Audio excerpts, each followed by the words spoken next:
Buenos días, nuevamente con ustedes el doctor Jesús Valero, pediatra poricultor y residente de posgrado del Servicio de Nefrología Pediátrica del Hospital Universitario de Los Andes.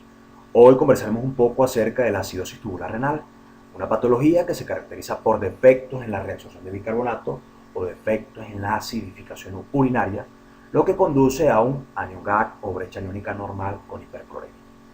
Quiero dedicar la presente conferencia al doctor Eliezer Urdaneta, profesor universitario, investigador, inmunólogo, nefrólogo, pediatra y jefe de departamento.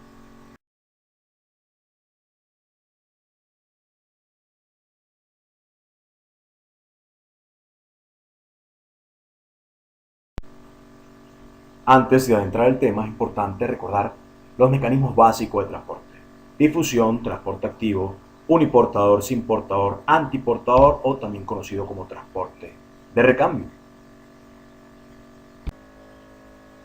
Les recuerdo el origen de la bomba sodio-potasio. Cuando existían organismos unicelulares, estos organismos unicelulares vivían en el océano. Por ende, estaban sometidos de manera constante y continua a la entrada de sodio y a la entrada de agua. ¿Qué pasaba con estas células? Se edematizaban y morían.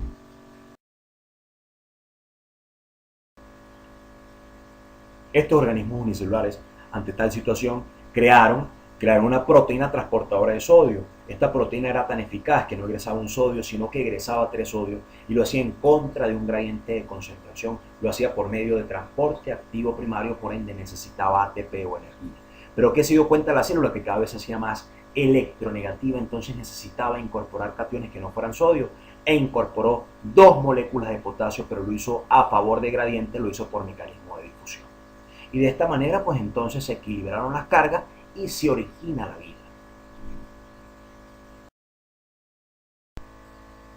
Un ejemplo cotidiano de transporte activo primario y difusión es que el doctor Eliezer se encuentra en la parada de la otra banda, a hora pico, 6-7 de la noche. Él va a llegar tarde a su cita. Llega el bus, suben los pasajeros, el bus está repleto de pasajeros, el doctor Eliezer debe subir y efectivo lo hace, pero necesita de su energía para poder hacerlo. Eso sería transporte activo primario.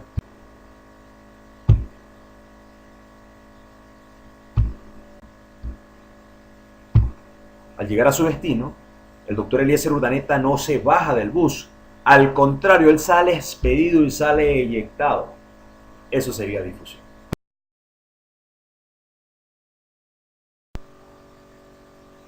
Entonces, el transporte activo primario es el paso de solutos de un área de menor concentración de solutos a un área de mayor concentración de solutos, pero esto requiere de ATP o energía.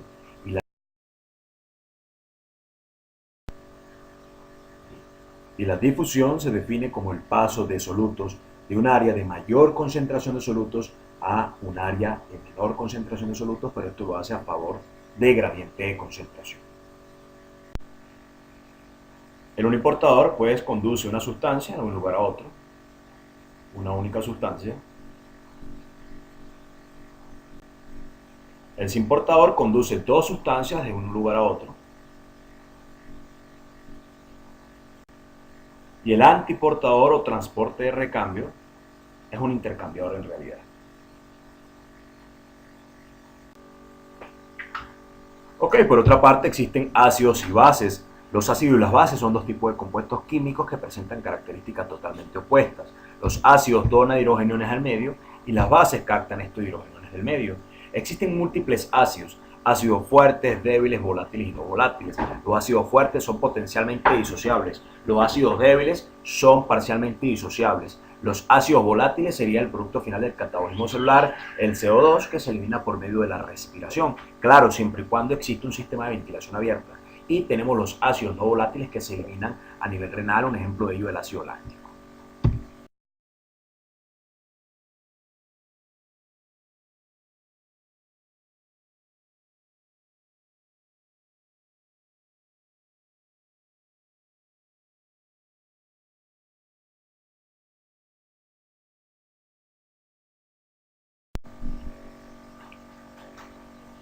También tenemos iones y protones.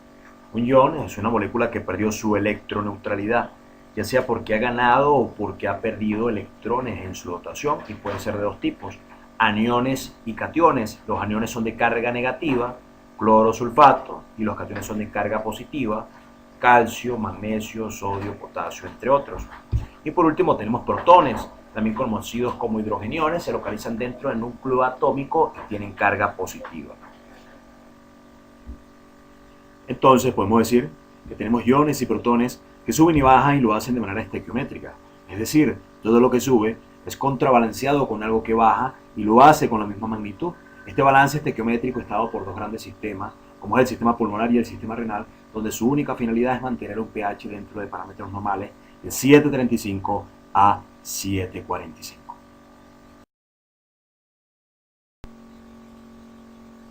Los pulmones regulan el equilibrio ácido-base.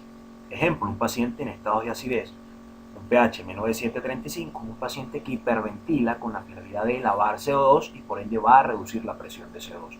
Es decir, la acidosis metabólica es compensada con una alcalosis respiratoria. Por el caso contrario, un paciente en estado de alcalinidad, es decir, un paciente con pH mayor de 7,45, es un paciente que hipoventila con la finalidad de retener CO2, por ende la presión de CO2 estará incrementada. Entonces, la alcalosis metabólica será compensada con una acidosis respiratoria.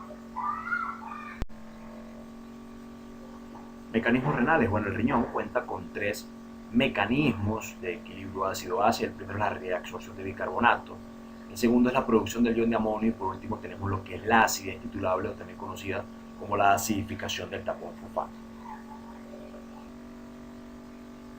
Reabsorción de bicarbonato. El CO2 más el agua de las células tubulares, por acción de la anhidrasa carbónica tipo 2, da lugar al ácido carbónico.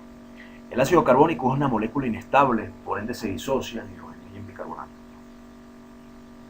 El bicarbonato es captado por un cotransportador, que es el cotransportador NBCE1. Este cotransportador lo induce hacia el capilar peritubular. El hidrogenión es captado por un antiportador o un transportador de recambio.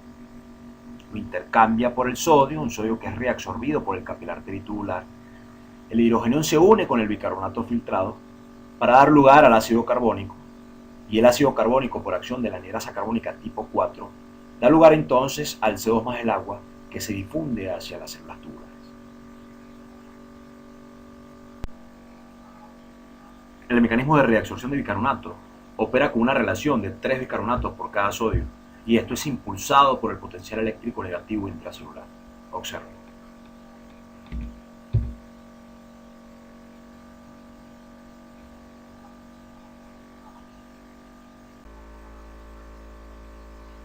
El segundo mecanismo renal de regulación es la producción del ion de amonio. Recordemos que la glutamina, por acción de la glutaminasa de las células tubulares, origina NH3, es decir, origina amoníaco. Este amoníaco se difunde hacia los tubulares. Nuevamente, el CO2 más el agua, por acción de la anhidrasa carbónica tipo 2, origina ácido carbónico. El ácido carbónico se disocia en hidrógeno y en bicarbonato.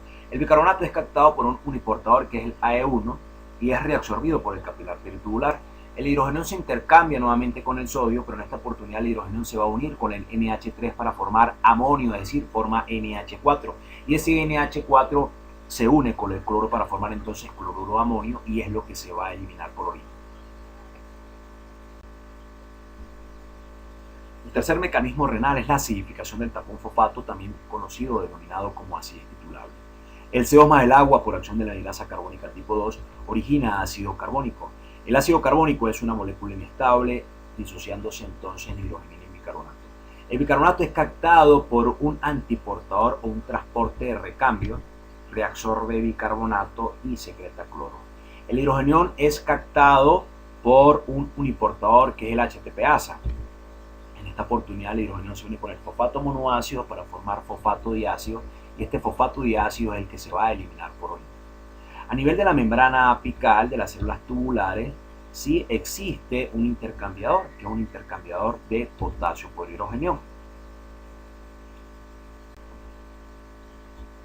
Y por último, la acción de la aldosterona. Recordemos que a nivel de las células tubulares, específicamente en su membrana basolateral, existen receptores específicos para la aldosterona.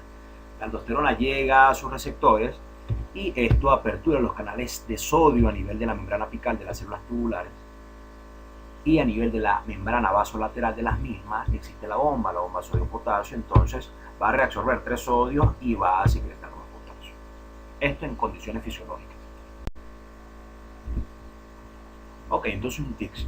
El bicarbonato es directamente proporcional al pH. Si incrementa bicarbonato, incrementa pH. Si disminuye bicarbonato, disminuye pH. Pero la presión de CO2 es inversamente proporcional al pH. Si incrementa presión de CO2, disminuirá pH. Si disminuye presión de CO2, incrementará pH. Tenemos entonces que en la acidosis metabólica tenemos un bicarbonato bajo, un pH bajo. El mecanismo autorregulador del paciente va a estar dado por la hiperventilación. Por ende, la presión de CO2 estará baja. Entonces, la acidosis metabólica estará compensada con una alcalosis respiratoria. Por otra parte, el paciente en alcalosis metabólica tiene un bicarbonato alto, un pH alto. El mecanismo autorregulador pulmonar va a estar dado por la hipoventilación con la finalidad de retener CO2. Por ende, la presión de CO2 estará incrementada. Entonces, la alcalosis metabólica estará compensada con una acidosis respiratoria. La acidosis respiratoria, pH bajo, una presión de CO2 alta. El mecanismo autorregulador renal será un incremento en la reabsorción de bicarbonato. Por ende, el bicarbonato estará incrementado. Entonces, la acidosis respiratoria es compensada con una alcalosis metabólica. Y por último, tenemos al paciente con alcalosis respiratoria. Un pH alto, una presión de CO2 baja. El mecanismo autorregulador renal será el freno, el cese de la reabsorción de bicarbonato. Por ende, el bicarbonato estará bajo. Entonces la alcalosis respiratoria estará compensada con una acidosis metabólica. El organismo siempre busca la electroneutralidad. Acá lo pueden observar. Como catión más importante del compartimiento extracelular tenemos el sodio, 140 miliquilonestas por litro. Y como aniones principales del compartimento extracelular tenemos el cloro, 105, bicarbonato 25 y el anión GA, cobre chanónica 10. Si ustedes suman eso, va a dar una igualdad de 140 de cationes, 140 de aniones. Pero existen patologías en la cual el anión GAC va a estar aumentado, es decir, va a existir un incremento o una producción endógena de ácidos. Ejemplo, la cetoacidosis diabética, que cursa con producción de ácidos como el beta-hidroxi butírico y el ácido acetato. Por ende, esto consumiría bicarbonato, entonces tendríamos un paciente con un anión GAC incrementado, pero con normocloремia. Por otra parte, tenemos el caso donde no tengo producción endógena de anión GAC o brecha aniónica, sino por el contrario, tengo pérdidas, ya sea gastrointestinales o tengo pérdidas renales. Un ejemplo de ello, la acidosis tubular renal de bicarbonato. Entonces, tengo pérdidas de bicarbonato y estas pérdidas la compensa el cloro. Entonces, tendríamos un anión GAC normal, pero con hipercloремia. Ok, a continuación una tabla donde explica los valores normales hemogasométricos de acuerdo a la edad. Note que el prematuro oscila de 720 a 725 en pH, de términos de un día 726, 727 y en lactantes 740. Eliminación normal de hidrógenos en estado de acidificación sérica máxima según la edad. Observen sus diversos parámetros: pH urinario, amonio y acidez titular.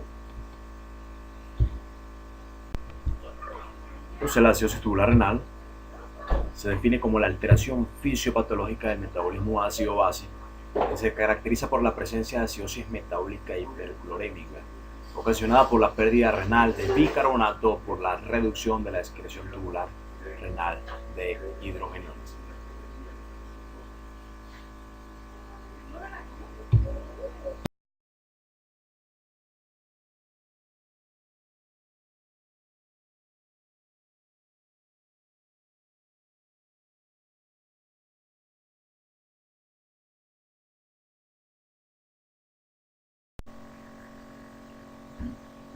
La acidosis tubular renal se clasifica en tipo 1, tipo 2, tipo 3 y tipo 4. La tipo 1 también es denominada como acidosis tubular renal distal, la tipo 2 proximal, la tipo 3 o mixta, y por último tenemos la tipo 4 o hiperpotasémica. La acidosis tubular renal tipo 2 o proximal se da un defecto a nivel de la anhidrasa carbónica tipo 2 o un defecto en el cotransportador NBCE1, ya sea por no formación de bicarbonato, ya sea por no reabsorción del bicarbonato hacia el capilar peritubular.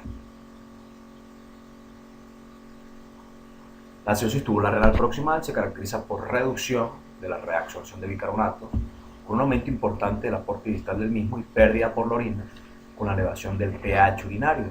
debido a que los túbulos distales tienen una limitada capacidad fisiológica para reabsorber el bicarbonato y por ende esto origina una acidosis metabólica persistente en nuestro paciente pediátrico. Genética y causas de la acidosis tubular renal proximal o tipo 2. Tenemos la autosómica recesiva asociada a retraso mental, anomalías oculares y causada por mutaciones homocigotas en el gen CLC4A4. La acidosis tubular renal proximal también puede ser autosómica dominante de etiología genética desconocida.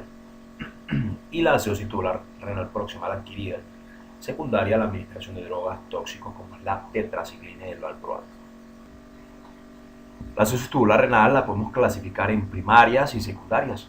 Las primarias también son conocidas como aisladas. Estos pacientes solamente presentan bicarbonaturia sin algún otro tipo de alteración. Tenemos las enfermedades hereditarias más frecuentes como la acidosis tubular renal proximal con retardo mental y las enfermedades mitocondriales. Y por último tenemos las secundarias.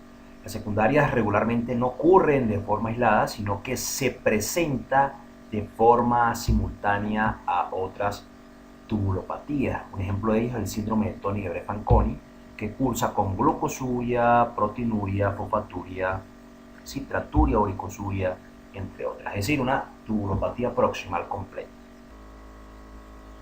En relación al cuadro clínico, sí, estos pacientes presentan vómitos frecuentes y retardo pondoestatural. Esto está asociado a la acidosis metabólica persistente. ¿Sí? Por otra parte, son pacientes asténicos, anoréxicos, poliúricos y polidíxicos, y esto aunado o asociado a las pérdidas urinarias de sodio y bicarbonato. Ok, es algo más o menos así. No existe reabsorción a nivel del túbulo contornado proximal, por ende se sobresaturan los túbulos distales, solamente se va a reabsorber un 20 un 25% de bicarbonato, el resto es eliminado por orina, es decir, produciendo bicarbonaturia, orinas realmente alcalinas, sin trastornos de acidificación distal. Esto produce que se active el sistema o el eje renina-angiotensina-aldosterona, por ende se va a reabsorber sodio en el túbulo contornado distal, 3 moléculas de sodio, detrás del sodio iría por efecto osmótico el agua, aumentando el volumen plasmático, y esto da lugar a la secreción de potasio y posteriormente excreción de potasio a nivel de la orina, por ende el paciente estaría hipocalémico. Posteriormente entonces se eliminaría sodio y se eliminaría bicarbonato, arrastrando entonces grandes volúmenes de agua y haciendo un efecto diurético, lo que justifica la poliuria en dichos pacientes. La acidosis tubular renal tipo 1 distal. Recordemos que en los túbulos distales y en los túbulos colectores se realiza la regulación final del metabolismo ácido-base, así como también se realizan las funciones de corrección y compensación de las alteraciones sistémicas del metabolismo del mismo. Cualquier alteración de los mecanismos fisiológicos de acidificación urinaria, tanto en los túbulos distales como en los túbulos colectores, pueden originar o dar lugar a una acidosis tubular renal distal, por supuesto.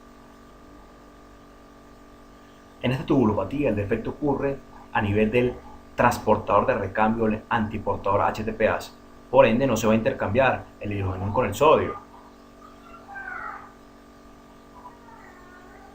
Por otra parte, a nivel de la acidificación del tapón fosfato también existe un defecto a nivel de este uniportador, por ende el hidrogenión no se va a unir al fosfato monoácido para formar fosfato diácido. Genética y causas: la acidosis tubular renal distal autosómica dominante, por mutación del gen CLC4A1 o proteína banda 3. La acidosis tubular renal distal autosómica recesiva se presenta con audición preservada o con sordera neurosensorial de aparición tardía, mutación del gen ATP6B0A4. La acidosis tubular renal distal adquirida se ha descrito casos especialmente en la adulta. Se asocian a otras enfermedades sistémicas, especialmente de tipo autoinmune o secundarias a la administración de drogas o tóxicos, como es la fosforisin B y las sales de litio. Dicha tubulopatía se clasifica en primarias y secundarias. Dentro de las primarias están las esporádicas transitorias y las hereditarias. Y las hereditarias se ven por defectos en las proteínas transportadoras de hidrógeno HTPase. Y entre las secundarias tenemos las vasculitis, como el lupus eritematoso sistémico, la hepatitis crónica, la cirrosis hepática, las anemias de células falciformes, la pielonefritis crónica, el uso de topiramato, AINE, anfotericina B, entre otras. El cuadro clínico son pacientes poliúricos, polidíxicos, tienen pérdidas urinarias de potasio, tienen pérdidas urinarias de calcio, lo que va a producir una detención del crecimiento o raquitismo y la hipocitraturia, que va a originar entonces la listiasis renal o la nefrocalcinosis en dichos pacientes. Acá pueden observar a un niño de 5 años con acidosis tubular renal distal. Nótese deformidades notorias en sus miembros inferiores. Acá una radiografía de un paciente con diagnóstico de acidosis tubular renal distal a la edad de 7 años, con francas alteraciones esqueléticas y que a la edad de 15 años tenía nefrocalcinosis importante. En la actualidad, dicho paciente no presenta alteraciones de la función renal.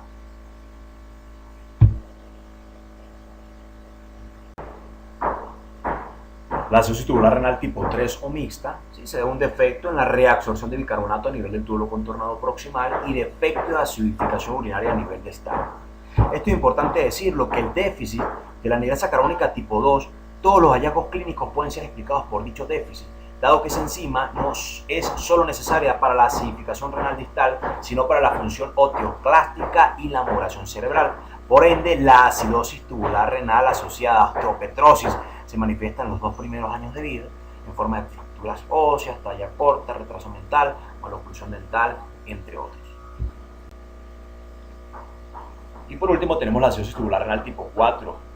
Regularmente esta se asocia con alteraciones de la aldosterona o del sistema renina-angiotensina-aldosterona. También es conocida como tipo 4 o hiperpotasémica. Regularmente dicha tubulopatía se caracteriza por deficiencias de aldosterona, por ende no se apertura el canal de sodio a nivel de la membrana apical de las células tubulares y no se manifiesta la bomba sodio-potasio a nivel de la membrana vasolateral de dichas células tubulares. O también se puede presentar por una alta resistencia de la aldosterona a nivel de los receptores específicos y por ende tampoco se lleva a cabo la apertura del canal de sodio a nivel de las células tubulares, específicamente a nivel de la membrana apical. No se da el mecanismo de bomba sodio-potasio, se bloquea, entonces se produce hiperpotasemia, ya que no se secreta potasio hacia los túbulos.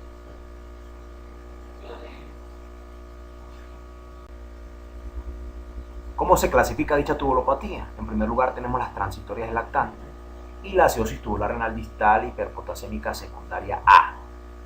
Deficiencias de aldosterona sin enfermedad renal, aquí entra lo que es la hiperplasia suprarrenal congénita con pérdida salina, el hipoaldosteronismo aislado, la enfermedad de Addison, los trastornos tubulares, el pseudohipoaldosteronismo primario o secundario, la neuropatía obstructiva, la trombosis de la vena renal, asociado a fármacos como la ciclosporina, la ciclohexadina, diuréticos de ahorradores de potasio, captopril, sales de potasio, entre otros.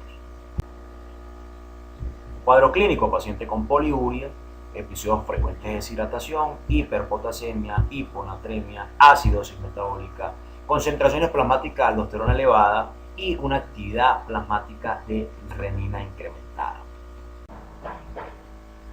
Diagnóstico de las acidosis tubulares. El potasio plasmático va a estar disminuido en la tipo 2, en la tipo 1 y en la tipo 3 y va a estar aumentado en la tipo 4.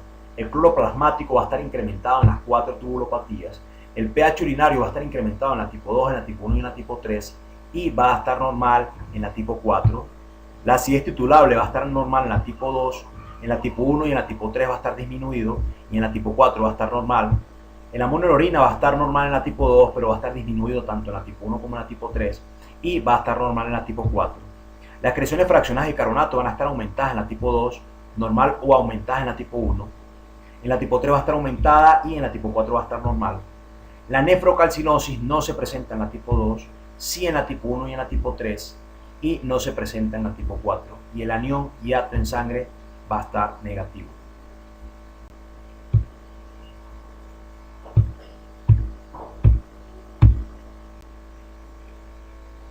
En una segunda parte se dictará la orientación diagnóstica y el tratamiento específico para cada una de las tubulopatías anteriormente mencionadas. Tengan un bonito día, pueden escribir a mi correo jesusvalero2086@hotmail.com. Sus comentarios son importantes. Hasta la próxima.